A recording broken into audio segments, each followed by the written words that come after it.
Adolf Eichmann was a thin little man with bow legs and a hook nose. In the civilian world, he had been viewed as of no account, a socially awkward loser with little to redeem himself. Having joined the Nazi Party, however, his unquestioning commitment to orders, coupled with his need for ruthless efficiency, allowed him to carve out a career that would see him go down as one of the greatest mass murderers in human history. In this week's Biographics, we trace the life, the crimes, and the death of Adolf Eichmann.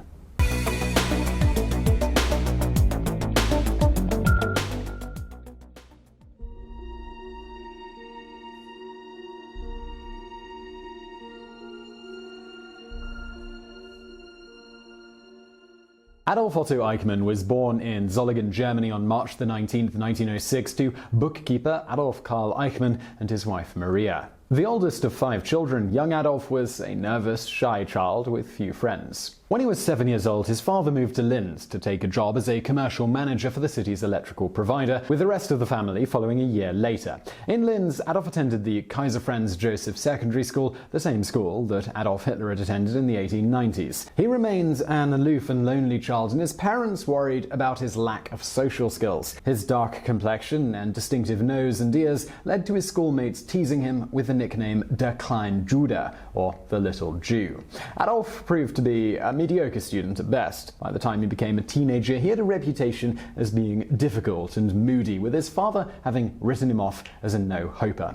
With little promise of furthering an education, he quit school at the age of 15 and began to train as a mechanic. But at this too, he proved to be a failure. After 2 frustrating years, he gave up on this career and took a job as a sales agent for a mining company. This job also lasted for 2 years, after which he became a district agent for an oil company. By the age of 25, Eichmann was a sullen, withdrawn, and socially inept little man who could still be mistaken for a Jew. He had a stable but uninspiring job that saw him working around Upper Austria and Salzburg. In 1932, despite having never shown any interest in political affairs, he joined the National Socialist Party. His association with the party began at the urging of a friend by the name of Ernst Kaltenbrunner, who was a party official.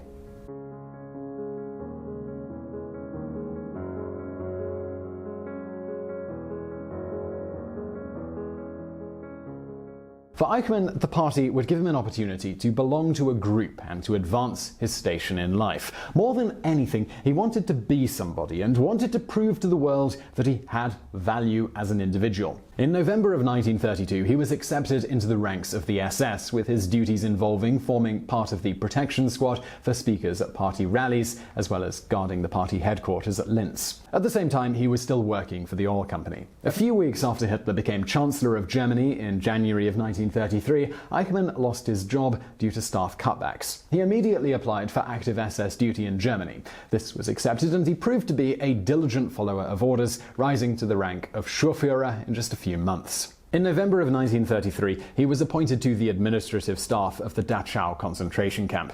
At Dachau, Eichmann's job was to keep a detailed catalogue of all the items that were being confiscated from incoming Jewish prisoners. He did his job well, but found it to be exceedingly boring. Around this time, he began to set his mind to studying and inculcating the basic principles of Nazism. In summing up what he had come to believe, he said, "If they had told me that my own father was a traitor and I had to kill him, I'd have done it."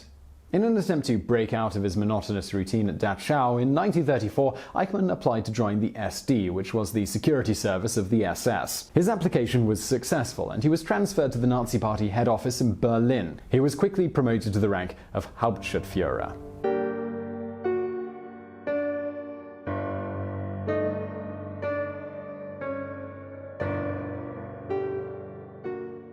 Eichmann's job was now to investigate and create reports on the activities of Jewish organizations in Germany. He threw himself into the work, learning the basics of the Hebrew language and establishing himself as the Nazi Party expert on the culture and the history of the Jews. Around this time, the perennially shy Eichmann met and fell in love with Veronika Liebel. After the required vetting to ensure that she had no Jewish heritage, the couple were married on March 21, 1935. They would go on to have 4 sons. In 1937, Eichmann, who now held the rank of SS Untersturmführer, or second lieutenant, was sent on an important mission to the British Mandate of Palestine. Along with his superior officer, he was there to investigate the feasibility of German Jews being forcibly made to migrate to Palestine. But the mission never got off the ground, with the British refusing them entry into the country. In the wake of the annexation of Austria, Eichmann moved to Vienna with the job of organizing the local SS there. His efficiency in doing so earned him another promotion, this time to the rank of SS Obersturmführer, or first lieutenant. He was also selected to initiate the Central Office for Jewish Emigration, whose express purpose was to force the expulsion of all Jews from Austria.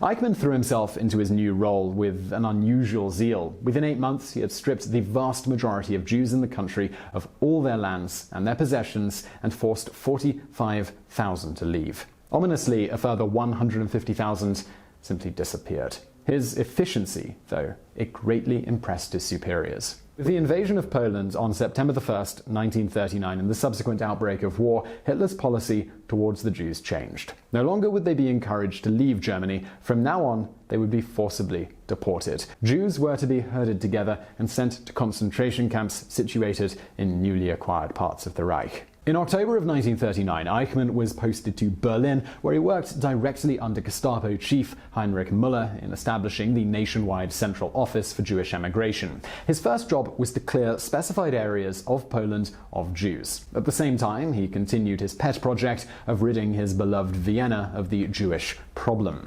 He selected Nisko in the far north of Poland as the site for a transit camp where the expelled Jews would be gathered before sending them to the harsh Russian wilderness in order to fend for themselves. Meanwhile, ethnic Jews were being moved into the areas of Poland where the Jews had been evicted. On December 19, 1939, Eichmann received yet another promotion. He was now the overall coordinator of Jewish affairs and evacuation for the entire German Reich. All deportations to camps in Poland were now under his ultimate control. Many thousands of Jews were also being sent to an area in the east of Poland known as the General Government. Eichmann immediately drew up plans to send 600,000 Jews into the general government, but these plans were pushed back due to complaints by authorities in the East, who were worried that too many Jews would ruin the economy. In the end, some 63,000 people were relocated to the area, with many of them dying in transit. All over occupied Europe, Jews were crowded into ghettos as they waited to be sent away. The conditions in the ghettos, they were appalling, and many people died before they ever stepped foot on a train carriage. In 1940, Eichmann released a plan to resettle 1 million people every year in Madagascar. His plan had relied on the Luftwaffe conquering the British in the Battle of Britain, which would have enabled the Germans to take control of the skies over the Atlantic. When this failed to happen, the plans for Operation Madagascar, they were shelved indefinitely.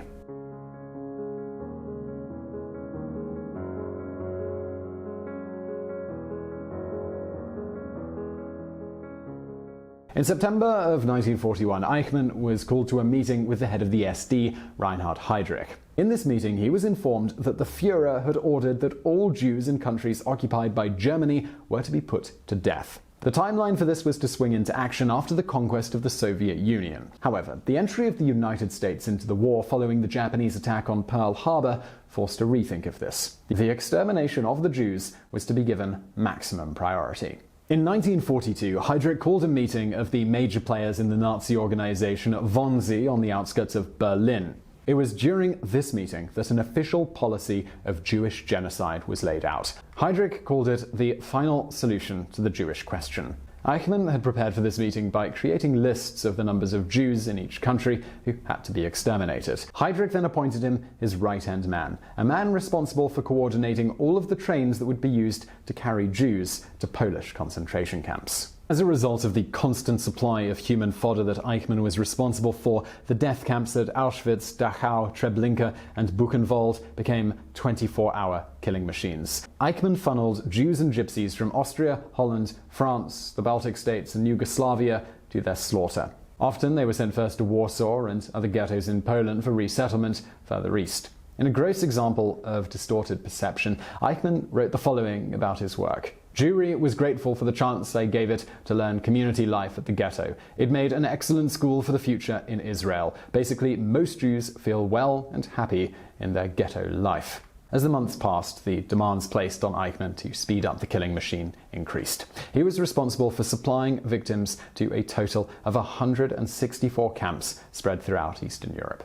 In attempts to make the process more efficient, he oversaw the enlargement of the death trains. Still, he gave no thought to supplying those who were crammed into the carriages for weeks on end with food or water, and many of them died on the way. Eichmann's organizational ability was also employed to improve the efficiency of the actual killing process. He designed the huge windowless rooms and suggested that they be disguised as shower units in order to allay panic. He also pushed for the replacement of the relatively inefficient carbon monoxide gas with the cyanide-based insecticide Zyklon B. We can get an insight into Eichmann's ruthless efficiency by an incident which occurred during a roundup of Jews in Paris in 1942. 7,000 people were rounded up, 4,051 of them being children. However, the city powers objected to the deportation and managed to secure talks with Eichmann. The Jews were holed up in a warehouse without food or water. For 6 days, Eichmann stared down the French officials, insisting that every single Jew had to be sent east to their deaths. In 1944, Eichmann was transferred to Hungary, which had recently been overrun by the Nazis. He was tasked with fast-tracking the transportation of Hungarian Jews to death camps, something that he did with ruthless efficiency. In just a few months, he had condemned more than 400,000 of them.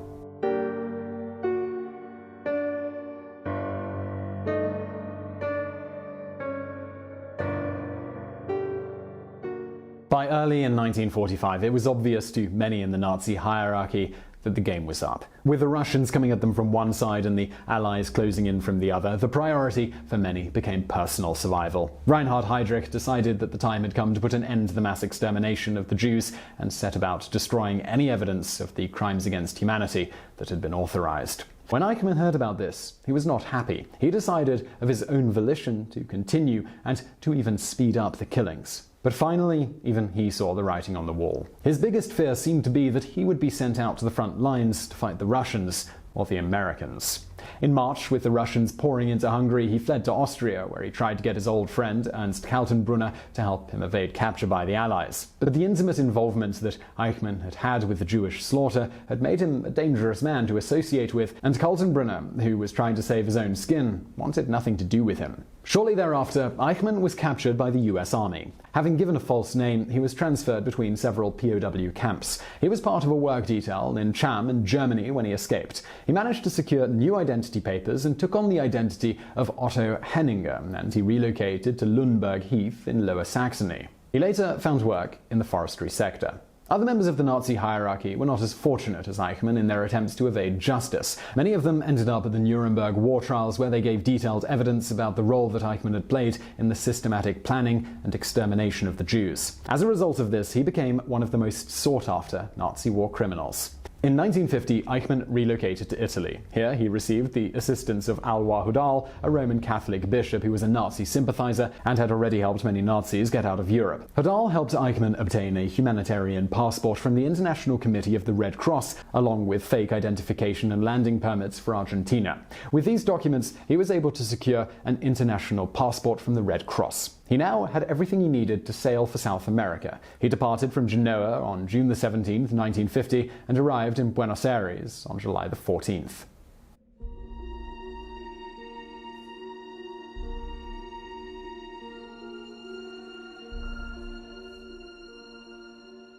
For the next 2 years, under the name of Ricardo Clement, Eichmann worked for a government contractor in Tucumán province. After 2 years, he felt secure enough to bring over his wife and sons. They moved to Buenos Aires, where Eichmann worked in a series of menial jobs before finding employment with Mercedes-Benz. Over the next few years, he would employ his natural organizational skills to rise to the position of department head.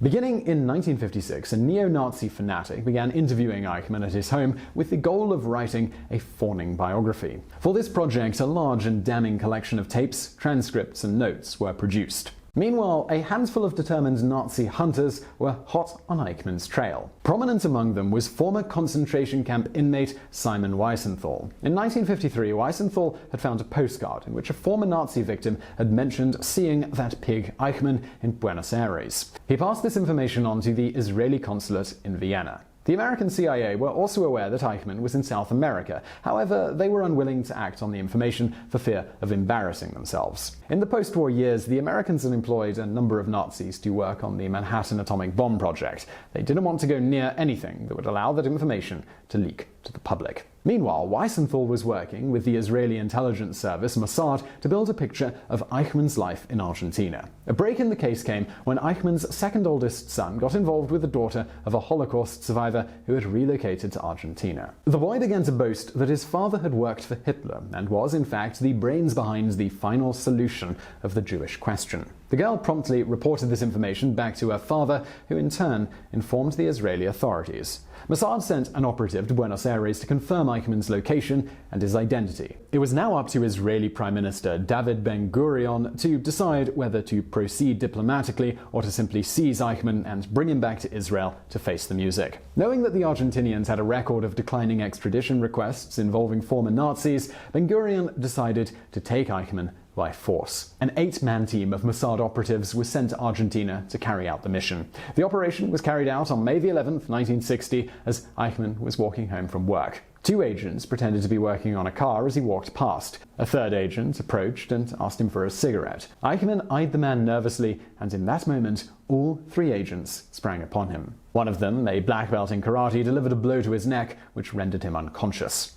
Eichmann was bundled into a car and taken to a safe house where he was stripped naked and examined. Under his right armpit, the agents found a partially removed tattoo, which confirmed that he was a member of the SS. On May 21st, a heavily sedated Eichmann was smuggled out of Argentina on a commercial flight that was bound for Israel.